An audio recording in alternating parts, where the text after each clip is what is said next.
आणि पैशाचा अधिक वापर केल्यामुळे पैशापुढे आम्ही कमी पडलो. किती जागा आला तुमच्या एकूण आतापर्यंत? अजून किती झाले? 6 जागा आल्या. 6 जागा आल्या. 6 जागा. गड आला पण सुये केला असे शिवसेनेचे निश्चितपणे चांगल्या कार्यकर्ती होती आमची, सावंतवाडी सांभाळणारी होती, पण आम्ही पैशापुढे कमी पडलो. दीपक केसरकरांच्या करिश्म्याला धक्का कुठेतरी बसताना पाहायला मिळतो. दीपक केसरकरांच्या करिश्म्याला नाही, पैशामुळे आम्हाला धक्का बसला.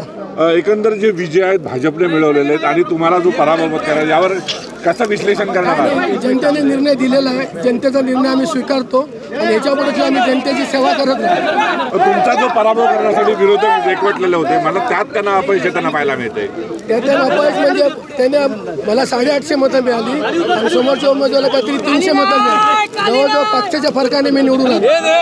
एकंदर भाजपच्या विजयाचा आणि तुमच्या पराभवाचं विश्लेषण कसं करणार आहात? काय वाटतं तुम्हाला? मोठ्या प्रमाणात त्यांचा विजय पैशाचा विजय आहे, बाकी त्यांचं काय वेंगुर्ल्याची अजून मला अपडेट आली नाही आहे, मी इथंच होते. पण जर असं असेल तर तो जर त्यांचा पैशामुळे आम्हाला सगळीकडे हे काम करायला. भाजपने सांगतात की दीपक केसरकर यांनी गेल्या 15 वर्षात काही काम केलं नाही म्हणून मतदारांनी कौल दिला असं त्यांचं म्हणणं आहे. त्यांच्या म्हणण्याला काय तर मतदारांनी कौल केला ना, ते निवडून आले ना 40,000 मतांनी. त्याचा काही विषय येत नाही, ते निवडून आले नसते. सक्षम विरोधी म्हणून केवळ 4 नगरसेवक म्हणून कसं? 4 नाही 6 होतो मी. एक आहे 6 सर्वरी आहे. 7 आहेत. 7 उमेदवार आलेले आहेत, त्याच्यामुळे आम्ही 7 जण भारी आहोत.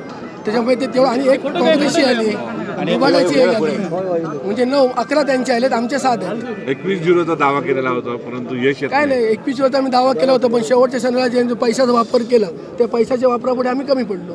तुम्ही वॉर्ड बदली मध्ये बघा, शेवटच्या वॉर्ड बदली.